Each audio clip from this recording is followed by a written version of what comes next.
never knew walls could feel hungry until we moved into the yellow house off County Road 12. We bought it at a foreclosure auction in 2003, right after my oldest was born and right before my hours got cut at the plant. It sat on a sunken lot behind 2 pecan trees, paint blistered like old skin, porch steps soft in the middle. Folks in town called it a starter. We called it Mercy. It was me, my wife Chanel, and baby Jay in a car seat that squeaked every time you looked at it wrong. August heat laid on everything like a wet towel. The realtor kept saying great bones, which is something people say when a place looks tired but hasn't fallen down yet. What I remember most was stepping inside and noticing nothing came back to me. No echo. You clap in most empty rooms, you get yourself thrown right back at you. I clapped once just to prove it. Nothing. The living room swallowed it. It wasn't quiet, not exactly. The AC rattled. A fly buzzed against the window, but the sound of my hands never bounced. It got taken. Chanel laughed, said, "Well, at least the baby can sleep."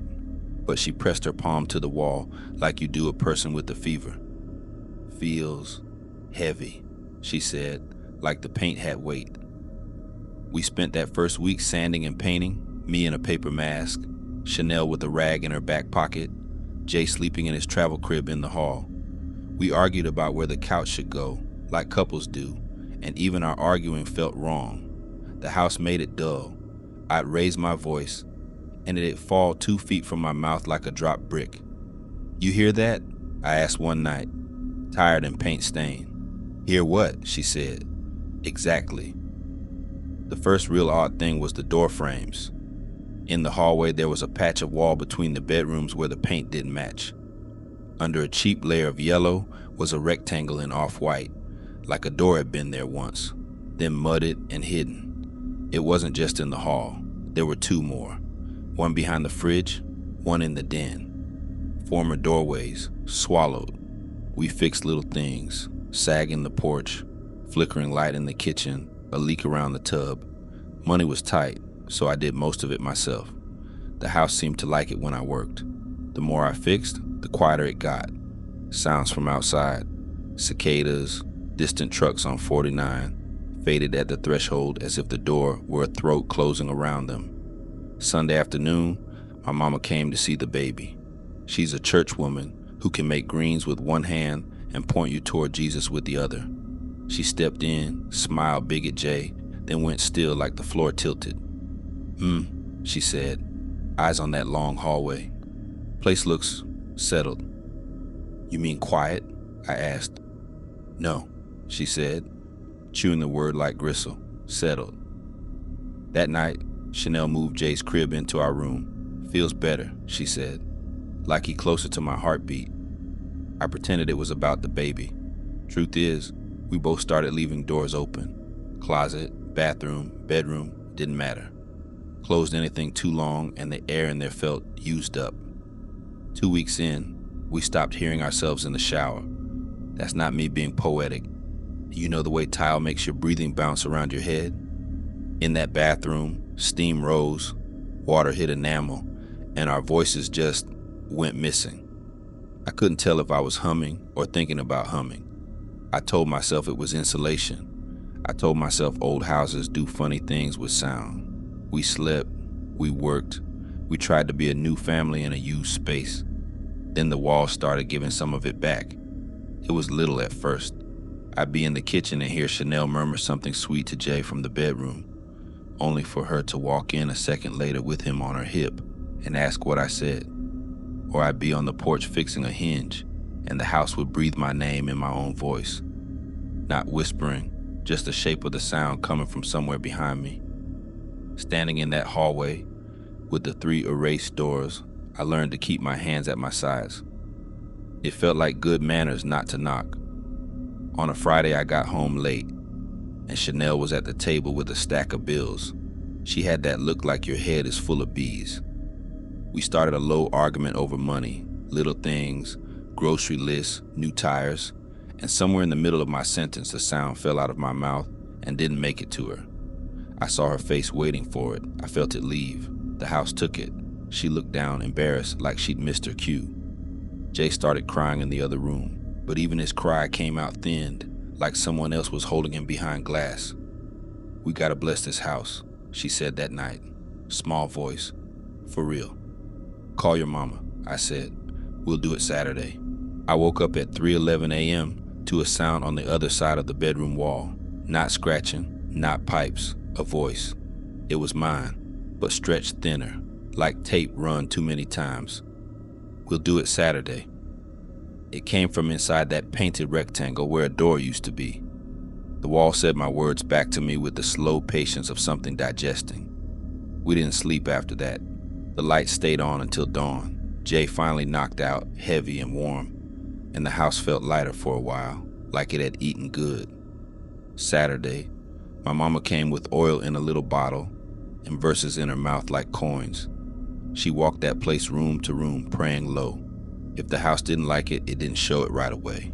She anointed door frames, the crib, the sink, the windows that stuck. I followed behind with Jay. When she got to the hallway with the 3 hidden doorways, she stopped and laid both hands on the wall like it was a chest she was checking for breath. "This is where it sits," she said. "What sits?" I asked.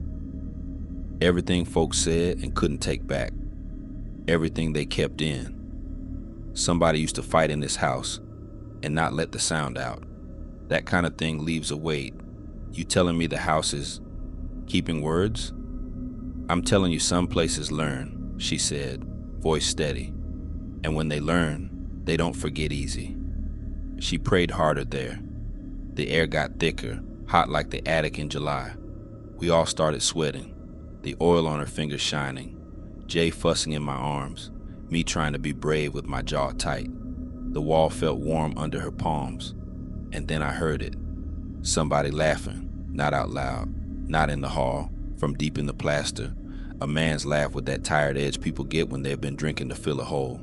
Mama stepped back quick, shook oil from her hand like it stung. "Open the windows," she said. "All of them." We opened the house up, and the day came in. Heat, cicadas, red dust smell.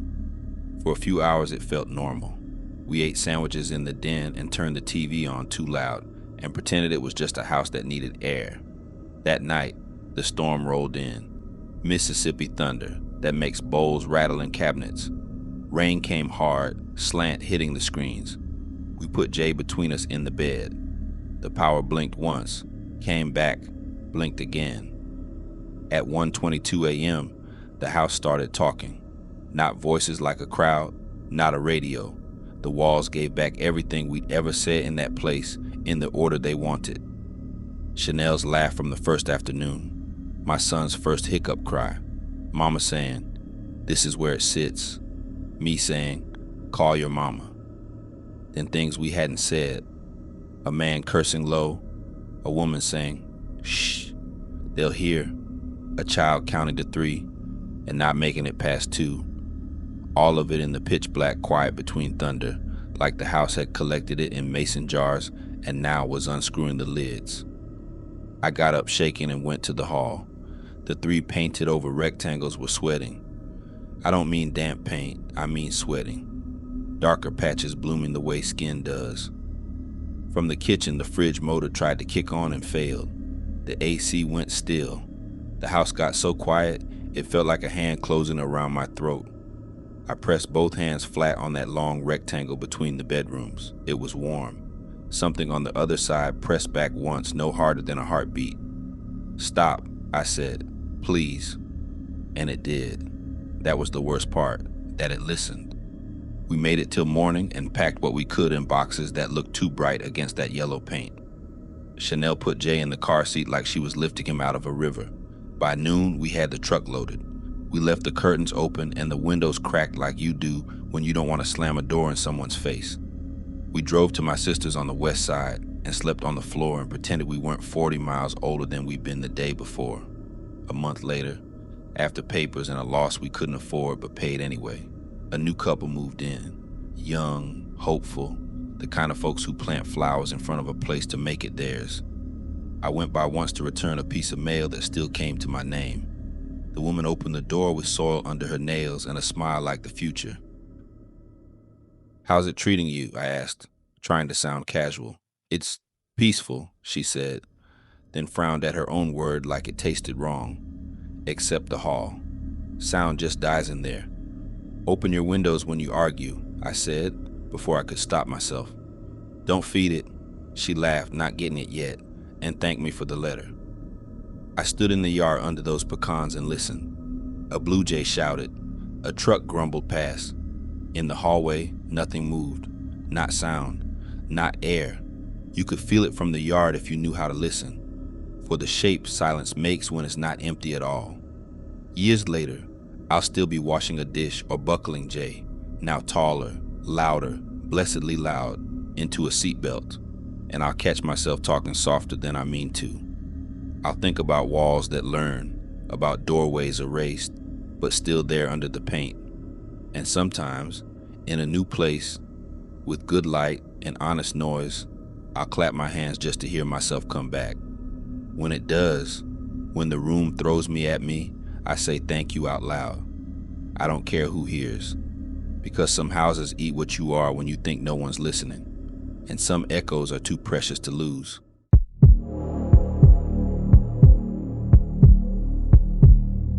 I've driven 18 years, and I still won't take exit 143 past Beaumont when the sky looks like a bruise. I'm writing this for any driver who thinks fatigue is the scariest thing on I-10. It isn't. Fatigue, you can fight with coffee. This thing drinks coffee with you. Late October, 2007. My name's Marcus Reed. I had a 3-day window to haul a load of furniture from Mobile to El Paso. Texas sky had been threatening all afternoon, and by the time I cleared the bridge, the rain was coming in sideways. Wipers were scraping like they owed the glass money. I'd been up 14 hours, long enough for the lines to start sliding if I stared too long. The rest stop I banked on had a plywood sign, closed for renovation. The GPS spun its little wheel like it was praying. I took the next exit just to breathe and saw a busted neon arrow blinking Motel 8. Not the chain. Somebody's idea of a knockoff. Vacancy light half lit, like it couldn't pick a side. The lobby had that old bleach and wet carpet smell. Woman at the desk, black mid-50s, stiff wig, glasses on a chain, watched me drip on the mat. Tag said, "Addie." She looked me up and down like mothers do when they need to decide if you're tired or lying. "You driving or running?" she asked. "Driving," I said. "Just need a few hours." She slid a brass key across the desk, number rubbed thin. "We got 8 rooms. The one we got left is 8. If the TV acts up, don't unplug it." She said it flat, like a rule she hated. Then she added softer, "And if you hear something in the bathroom, you ain't hear it." I laughed like she was joking. She didn't laugh back. The hallway was a throat. Soda machine rattling like it had asthma. Ice machine throwing pebbles at itself. Room 8 had a floral quilt, crooked lamp, screwed down TV, a Bible with swollen pages. I kicked off my boots and hit the set for noise. It came up on a camera view, grainy, low angle, of a room that looked exactly like mine. Same scratch on the dresser, same tiny burn mark on the carpet near the bed. I figured it was a live feed, a security thing. Then a man sat on the bed on the screen, rubbed his eyes, and stared at the TV like he was about to tell it a secret. It was me. I went cold from scalp to ankles. I slapped the power. Nothing. I pulled the plug. Screen stayed lit. When I looked back at the door, the deadbolt turned by itself and set with a click like a tongue behind teeth. The phone rang. I let it ring twice before I picked up, because that's how long it took for my fingers to remember how. "Room 8, I said, because I forgot my own name. Addie's voice came through a bad line, water in the wire. "Baby, you listen to me." The way she said baby told me I wasn't her first stray. If the light in that bathroom cuts on, do not open the curtain. If it knocks, do not answer. And if you see yourself on that TV, don't trust him. The bathroom light flicked on. Yellow, like old teeth. Steam breathed under the door even though nothing was running. It smelled like coins and motel soap and someone's back breath. "Why?" I asked, whispering like the room had ears. "Because that ain't you," she said, and hung up like the wire burned. I moved slow to the peephole, hallway empty, backed away and watched the TV. The angle changed on its own, like a cameraman took a step sideways. It showed the bathroom door. My door, here, and on the screen, same thin crack of light. I heard a tiny scrape, like a nail or a ring sliding down tile. My chest went tight the way it does when sleep paralysis sits on you. The phone rang again. I didn't pick up. On the TV, I watched the me on screen pick it up and say, "Hello?" in my voice. Then he laughed once. My laugh, but higher, pinched, like something trying it on. I'm not a brave man, but I have a stubborn streak. I went to the window to shove it open, thinking I could climb out and drop to the gravel, but the latch had been painted shut 12 paint jobs ago. Rain smacked the glass in bursts. In the screen's reflection, I saw movement behind me. Tall, thin, head tilted like a question without a mark. I spun. Nothing there. The TV added a second angle, fisheye from the ceiling, and I saw myself again, back to the screen, looking at a thing that wasn't there. My stomach did that elevator drop. The bathroom door handle twisted half an inch, stopped, twisted back. Something on the other side was practicing my patience. I picked up the Motel Bible like it weighed something more than paper. I don't quote scripture much, but my mama taught me the names you can call when your own won't do. Jesus, help. I put the book against the bathroom door like a talisman, and the wood went cool under my hand like a fridge. Then the TV went black. For one beat, I was relieved. Then white letters wrote themselves across the screen like a finger in steam. Let him in. I said a word I shouldn't say around elders. The bathroom light flickered, bright off, and in that strobe I saw two silhouettes under the door, one standing, long, one kneeling. The kneeling shadow had shoulders that rose and fell like it was laughing without sound. I backed up until my legs hit the bed. The TV came back with a new shot, down at ankle height. It watched the inch of space under the bathroom door. Something slid into that inch, fingertips, too many of them, or the same fingers twice, dragging the floor like they were tasting it. My throat tried to close like a fist. The phone rang a third time. I picked it up like it was a lifeline and said, "I'm not opening anything." Addie didn't start with a greeting. She started with history. "My husband died in this building," she said, calm like weather. "Fire took him in 2002. We boarded up, cleared out, prayed over. I told the county to bulldoze, but the county ain't got faith in anything except permits. Some rooms stay closed even with the door open. Why is it showing me?" I asked. "Because it wants to," she said. "It always wants a witness to itself." "Don't give it that." The bathroom quieted like a kid caught breathing through a joke. On the TV, the angle changed to a shot I didn't recognize. Somewhere higher, looking down at the bed, like an eye in the ceiling. It showed me holding the phone. Behind me, in the screen, something stood so close I should have felt heat. I didn't feel a thing. It had the outline of a man who'd been pouring out for a long time. "What do I do?" I asked. "You leave it nothing to repeat," she said. "Don't speak to it. Don't name it. Don't mirror it if you can." She hesitated, like the next part would cost us both. "Give it back what belongs to it." "What belongs to it?" A door knocked from the inside. 3 polite taps. Addie said, "Him." The knock came again, and the doorknob tried a new direction like learning a dance. The TV turned itself down to a low hum, screen dimming until it reflected me and nothing else. In that reflection, something else smiled using my teeth. I remembered a thing my grandmother said when I was little and scared of our hallway. Not pray louder, but pray clear. Not ritual, but intent. Give back what isn't yours. Keep what is. I looked at the TV, at my not me on the other side of the glass, and thought about what the thing wanted. Witness, fear, mirror. I was done offering. "I ain't yours," I said. Not to the room, not to the TV, not to the thing doing puppetry with my shape. I said it to the part of me that wanted to freeze and live here forever as a shadow. "You can keep what you took," I said quietly, "and I'll keep what's mine." The bathroom light went out like a snuffed candle. The TV showed only me for a second. Then the angle glitched and I watched the door blow inward on the screen while my real door stayed still. Smoke slid out on the screen and wrapped the bedpost like ribbon. My on-screen self stood and walked toward the bathroom, slow as a sleepwalker. I didn't move. The TV me reached for the curtain. I set the Bible down and put both hands over my own eyes. The room cold snapped, pressure dropping like an elevator. A rust smell hit my tongue. Something passed in front of me without touching, like heat without warmth. The phone went dead in my hand. Then the TV made that old tube set pop and went dark for real. I opened my eyes. The bathroom door was closed. The light was off. The carpet was wet at the seam from under it, like someone had bled water. I tried the door then. The key, whole, not broken, sat on the dresser where I'd left it.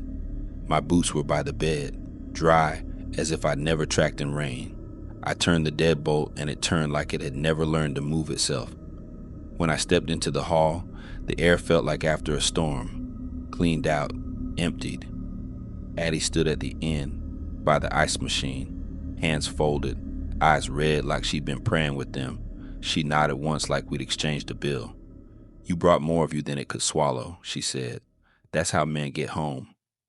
"I didn't do anything," I said, voice small now that it was allowed to be. "I just chose," she said. "Some things eat the part of you that likes to watch yourself suffer. You didn't feed that. Now get your rest somewhere where the morning I walked out into night that finally had stars." The neon M in Motel buzzed once and died, leaving Otel like a last joke that wasn't funny. When I turned for one last look, the building looked 20 years older in the dark, like it had been tired for a long time and could finally stop pretending. I slept in my cab until gray came. On the radio at the Loves outside San Antonio, a morning anchor read a local piece about properties slated for demolition, and one photo flashed on the screen mounted over the donuts. A burned-out shell with ivy strangling the sign. Addie's place. The caption said the building had been condemned since 2002 after a fatal fire. If you zoomed in, not that you can in a truck stop, not that I should have, you could swear you saw two shapes in the black square of a door, one standing, one kneeling. Or maybe you're just a man who needs sleep. I called the number on the county site that afternoon. The clerk said Miss Addie Johnson passed away in that fire, no next of kin. I thanked him and hung up and drove till my eyes watered the way they do when you refuse to blink. You want the moral? Here's what I learned in room 8. The road will show you 1,000 versions of yourself and dare you to pick the worst one. The trick is to love the one who wants to get home more than the one who wants to see the wreck. That's all redemption is out here. Not angels, not trumpets, just choosing not to be food. I still won't take exit 143 in a storm. If I have to, if dispatch gets cute, I keep the radio low and the mirrors angled down so I can't watch myself too long. And when the bathroom light at some cheap stop flickers like it's considering a thought, I put a hand on the door and give back what isn't mine. Then I keep what is. The wheel, the line, the mile that takes me closer to my people. If you ever find yourself in a room where the TV won't turn off and the reflection smiles before you do, don't talk to it. Don't name it. Don't open anything it knocks on. And if a tired woman with a stiff wig tells you to leave things be, you thank her like she opened your lungs. I got out, not clean, not untouched, but out. Some nights, when the rain makes lace on the windshield and the sodium lights smear the world cheap gold, I hear a phone ring in my head and feel my hands wanting to pick up.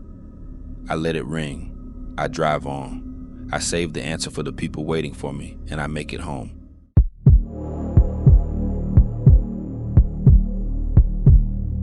I drive nights in Jacksonville because the city gets honest when the bridges go quiet.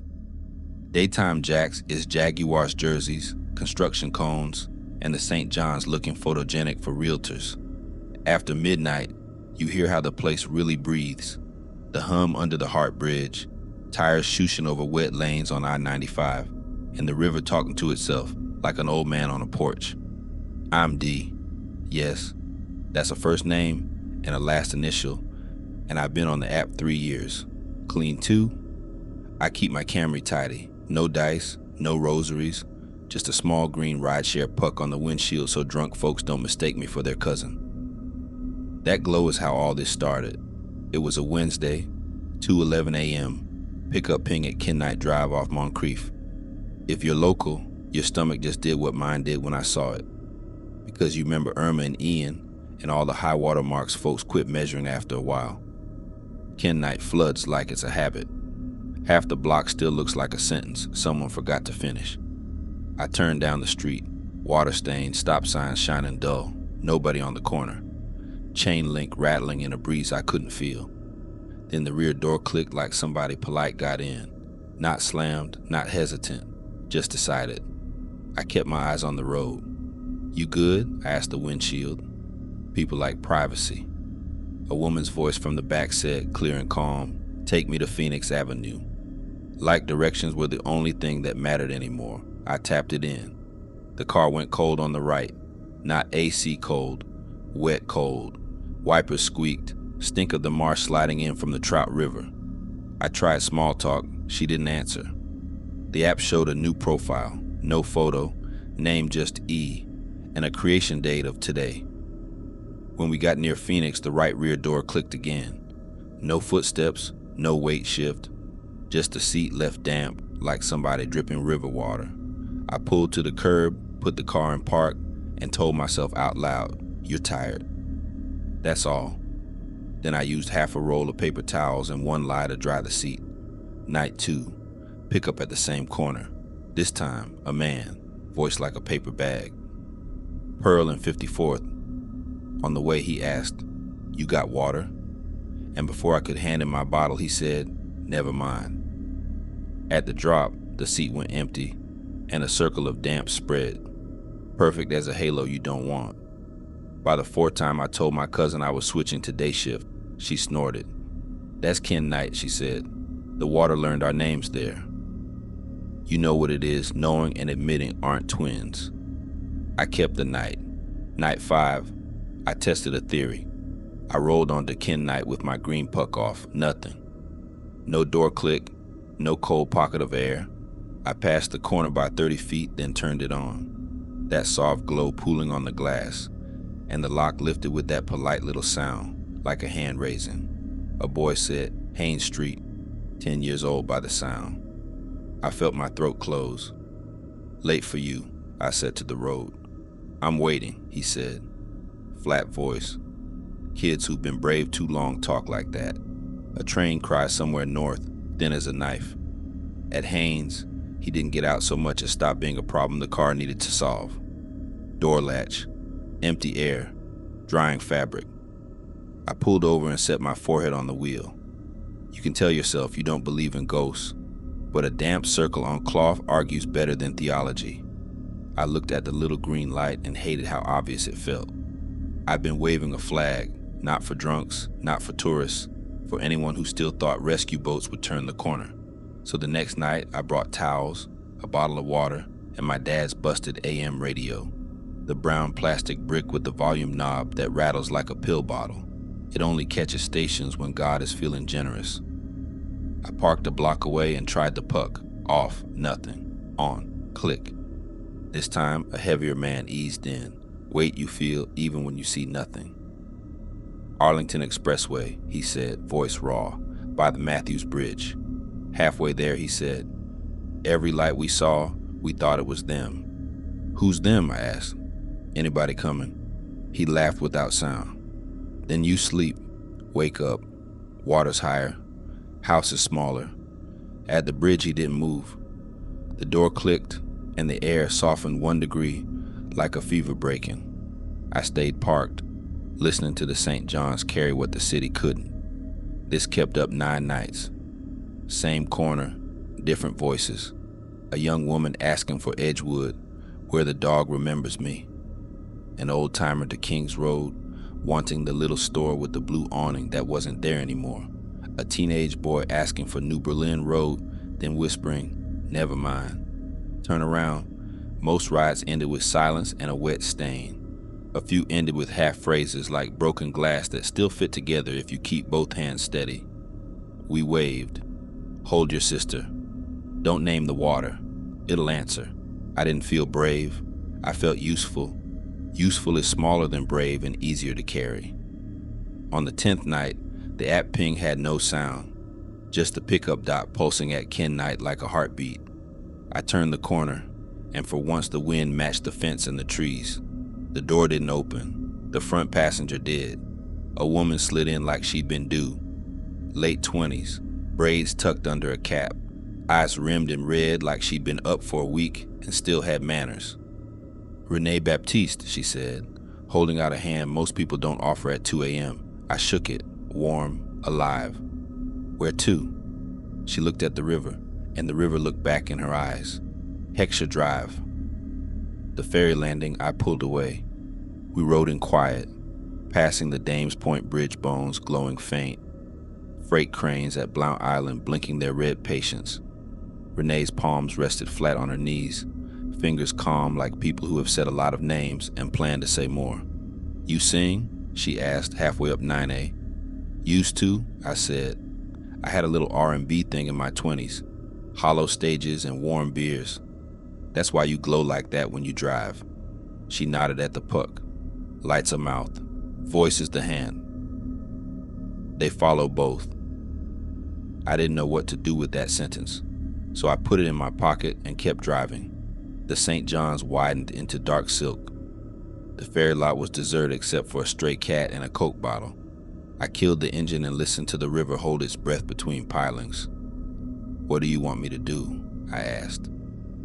Renee looked straight ahead like people do at funerals, somewhere just past the thing you can't get around. "Call with what you have. Not for you. I don't sing anymore. You talk," she said. "You remember." That's enough. I set my dad's radio on the dash. The knob rattled and the speaker coughed up a hymn from nowhere. Not a clean choir, but a field recording at the edge of static. A voice raw as rope. "Guide me, O thou great Jehovah." The volume wandered like it had a mind, but the melody landed like a hand on a back. I didn't sing. I said names. People I knew, people I didn't. Street names that mean family here. Ken Knight, Moncrief Myrtle, Haynes New Berlin, Edgewood, Pearl, Phoenix. I said the boy who asked for water and said never mind. I said, "We see you." I said this way. The green puck brightened.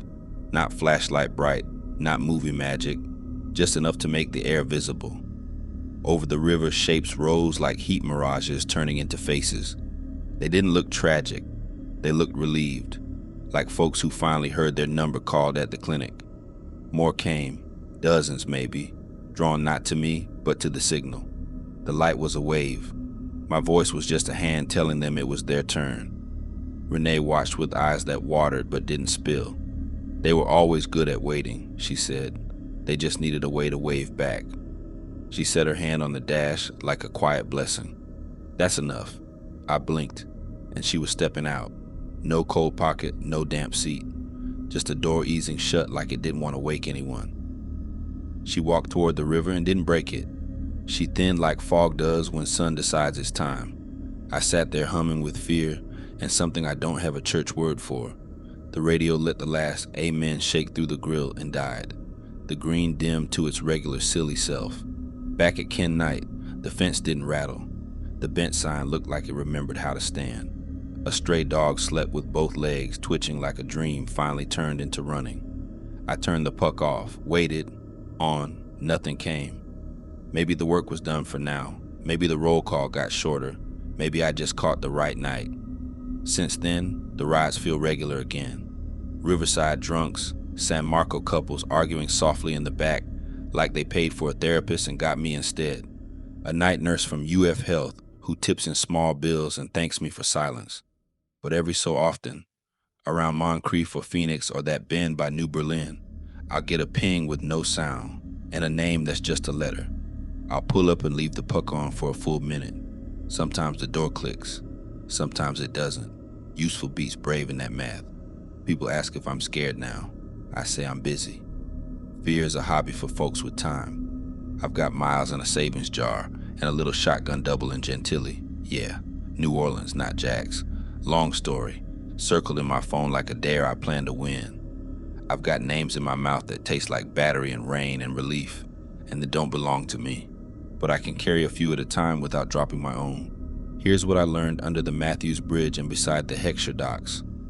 Green doesn't always mean go. Sometimes it means, I see you. Sometimes it means this way. And that's enough to move a body. It's enough to unstick a ghost that's just a memory waiting on a porch light. If you ever find yourself on Ken Knight Drive at 2 a.m, don't flash your high beams and call it bravery. Pull up slow. Turn the green on. Keep both hands on the wheel. If someone asks for water, then changes their mind, don't push it. If you got a radio that only works when it wants, turn the dial anyway. If a woman with eyes like Riverlight says her name is Renee Baptiste and tells you to call with what you have, don't argue about singing. Remember, that's enough. I thought I quit music. Turns out I just changed the kind of song. And on some late shift when I ease across the heart and the river looks like a sheet pulled tight over the city's chest, I'll say a name to the windshield and let the little green glow answer. Not for me, for waving.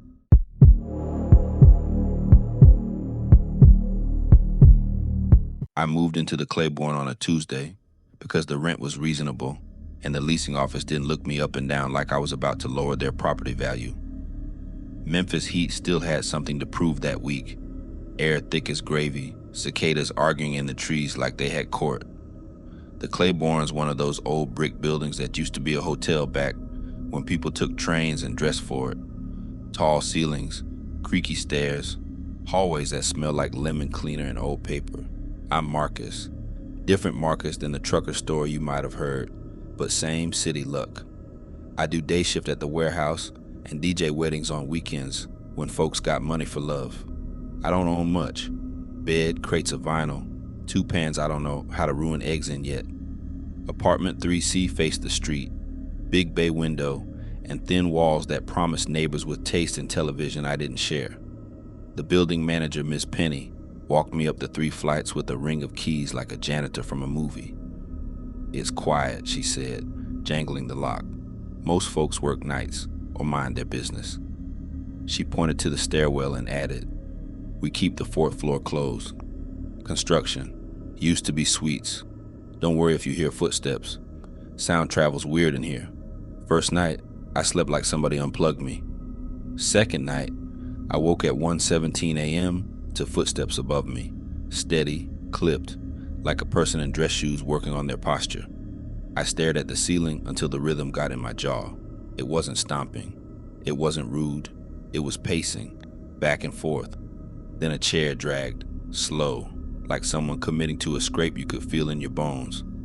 I rolled over, told the air, they got rent too, and went back to sleep. Night 3, my ceiling lamp trembled to the beat of those shoes. I timed it on my phone, 47 minutes. At 2:08 a.m., a laugh, short and tight, like a cough that made up its mind to be a laugh at the last second. Then the chair again. At 2:12, the water in my bathroom sink turned on by itself, hissed for 3 seconds, then stopped. I got up, checked the fixtures, touched the pipe, cold. I said out loud, new building to me, old building to itself. It sounded smart. It also sounded like something a person says before things get worse. The next morning, I stopped by Miss Penny's desk while she murdered a crossword with a pencil. Who's in 4C? I asked, casual as I could be without acting. She blinked. Nobody, baby. 4 floors closed. Then who's pacing on the ceiling? She smiled like I told a joke she's heard a dozen times. Claiborne's got memories, that's all. Sound goes where it wants. She slid a sticky note across the granite. If it keeps up, call this number. Our electrician, I didn't want an electrician. I wanted a name. But I went to work, sweated, came home, and convinced myself Ms. Penny knew her building better than me. Night 4 started fast. 12:58 a.m. Footsteps straight overhead, sharper now, like focus. Then a thump against the wall where my bed was, not a bang. A thump at shoulder height, like a body hitting drywall with intent and apology at the same time. I sat up and knocked back. 2 knuckles, twice. The answer came from my closet. 2 knuckles, twice. I grabbed the heaviest vinyl I own. Curtis Mayfield can be a weapon if you believe. and opened the closet like a cop in a TV show. Hangers, shoe boxes, the smell of dust that belongs to other people's clothes. I closed it slow, told myself not to knock back at anything ever again, and turned on the TV for human noise. That's when the radio I didn't own clicked on. It wasn't music, it was numbers. A man reciting numbers in that old AM way, flat, steady, like a weather report that forgot about clouds. Third, fourth, third, fourth, then a pause, then clearer. Room 412. I turned in a circle, waiting to see a speaker, or a prank, or a kid with a Bluetooth and too much free time. The sound came from the vent above the stove. I stood on a chair and put my face up to the grate like that would help. Warm breath pushed out of it once. The voice said, "Hush." I slept with the TV on and the bedroom light dimmed. The footsteps continued until 2:13 a.m., then stopped like a clock punched out. I took a late break the next day at work and Googled the Claiborne. Old news clippings, a scanned brochure with a bellhop smiling like he knew secrets, and a 1981 fire that damaged upper floors, one fatality. Room numbers listed like an obituary without names. I found a grainy black and white photo of a woman in a dark suit standing in a fourth floor window surrounded by smoke. The caption said, "Unidentified guest." Her posture looked like the footsteps sounded, controlled, precise, deciding how to leave. Night 5, I brought a pie to Ms. Penny because Southern manners are a good witness protection program. While she ate, I said, "What happened in 1981? She chewed, then sighed. Whole wing went up. Wiring. A woman. Folks say she went back and forth between the 3rd and 4th floors looking for somebody. Smoke took her before help reached. We sealed 4A through 4F since. I told corporate to remodel or unearth the past for real. Corporate likes a coat of paint and a prayer. You hear the footsteps too?"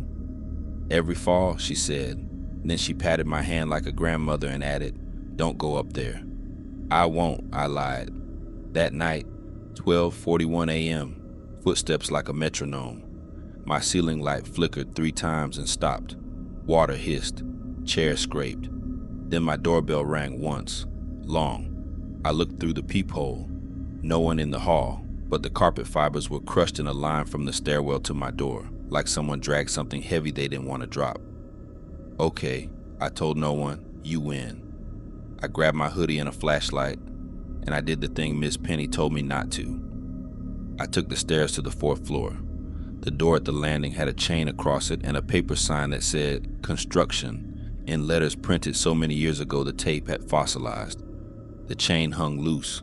I stepped over it, because fear that happens every night turns into curiosity way faster than courage. 4th floor smelled like wet drywall and secrets. The hall was dim except for emergency lights that tint everything the color of old olives. Doors, 401, 402, 403. My breath sounded too loud in my own head. At 412, the door was ajar. I put 2 fingers on it and pushed gently. Room 412 looked preserved by neglect. Yellowed wallpaper peeling in slow motion. A dresser with no drawers. A mirror hung too low for anyone not sitting, and footprints traced in soot from the doorway to the window, and back again and again, like a ritual that didn't want to be a ritual, but got tired of being anything else. On the window glass, in the gray "This Isn't Dust," a single word fingered weakly, "Hush." I took 1 step, and my phone buzzed in my pocket. Unknown number. "Don't turn around," a woman's voice said, calm and clipped. "He follows when you face him." I froze. Something moved behind me, air changing like a person's thinking. I could see the mirror in the corner of my eye. It held 2 shapes, me, and a second body standing a step to my left where nothing was. The second shape tilted its head the way dogs do when they're solving you. "Who are you?" I asked the phone. "Evelyn," she said. "I used to practice walking up here." "From where?"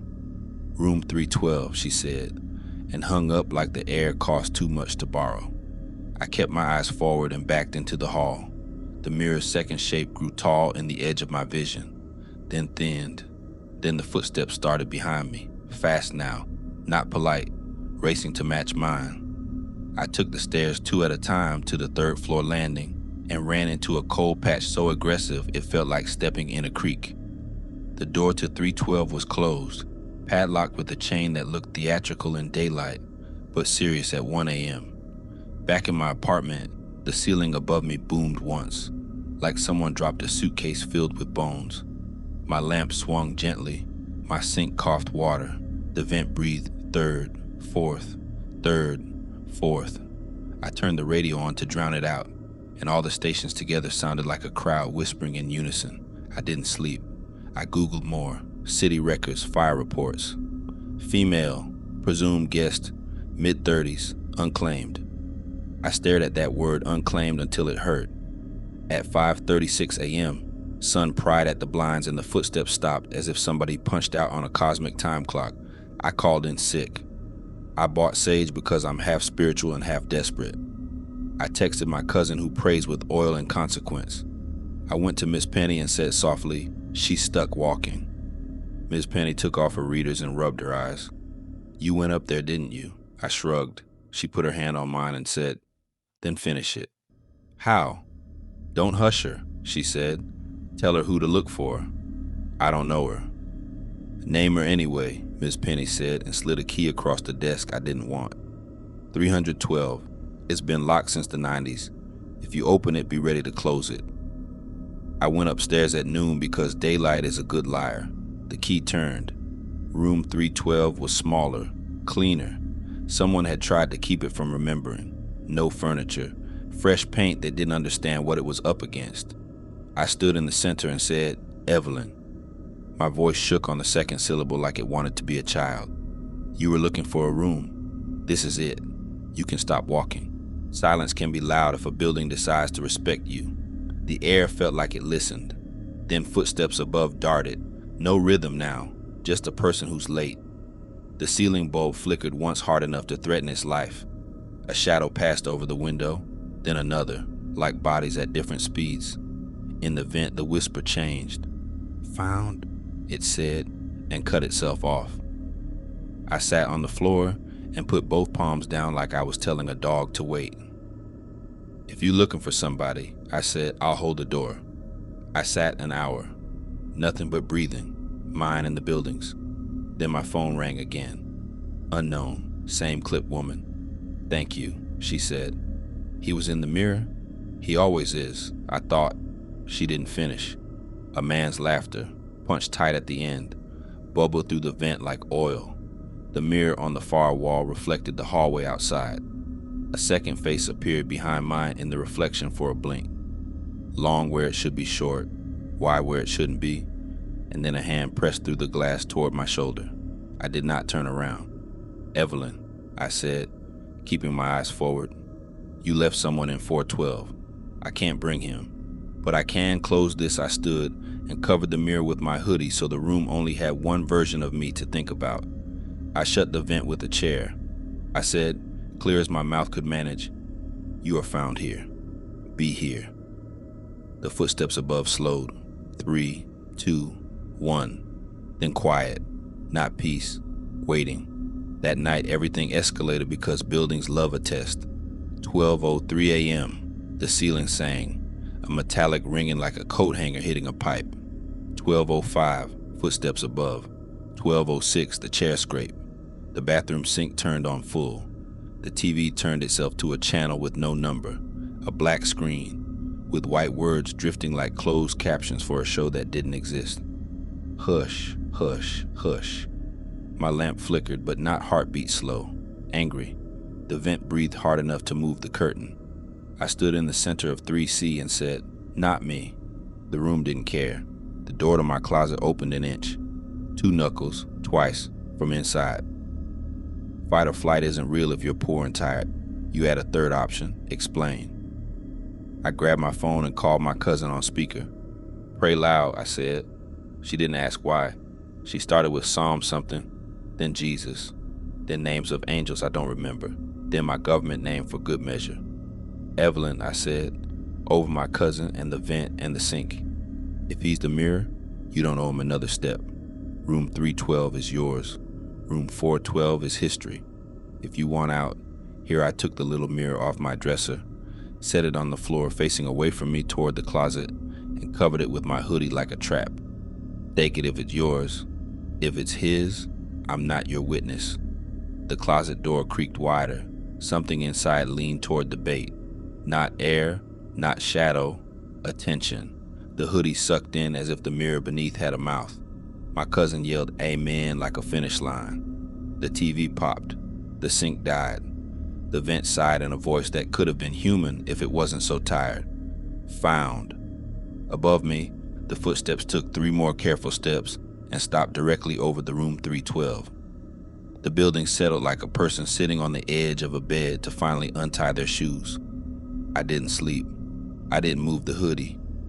I sat with my back to the door and counted my breaths until my cousin fell asleep on speaker and started to snore, which somehow made the apartment feel more private. By morning, Miss Penny was already brewing coffee, like nothing supernatural had almost called maintenance. I handed her the 312 key and my hoodie, folded. The mirror inside was cracked from the inside, 9 lines like the legs of a startled spider. "We good?" she asked. "For now," I said. "What about 412? We'll board it proper." She paused. "He follows when you face him." "That's not just ghosts, baby. That's people I move my bed to the other wall, because I learn slow, but I learn. Nights since then, I'll still hear a single step above, like a reminder text from the dead. I say be here, to the ceiling, and to my own stupid habits. The vent moves air like a building does when it sleeps. The sink behaves unless I forget to be grateful for water. Sometimes the doorbell rings once at 1:17 a.m., long and low. I look through the peephole and see nobody, and the carpet pushed down like memory took a walk. I don't open it, I don't hush it, I let it pass, like a train you refuse to race. You want a moral? I don't have one. I have a practice. If you live somewhere old and it starts to pace above you, ask who's walking and who's watching. Cover the mirror if you have to. Name the room you want to keep. Don't face what feeds on being faced. I still live at the Claiborne. Rent went up. The footsteps didn't. Ms. Penny keeps a knowing look and a ring of keys. The 4th floor sign now says permit pending because corporate loves pretending to change. When the cicadas start up and the river air sneaks through the screen, I put on a record and let Curtis tape me to the couch for a while. When the lamp flickers twice, I say, I see you, to whatever can't stop pacing. Then I go on, not opening doors that don't belong to me. Because some nights, surviving means sitting still while the building learns your name and decides not to keep it.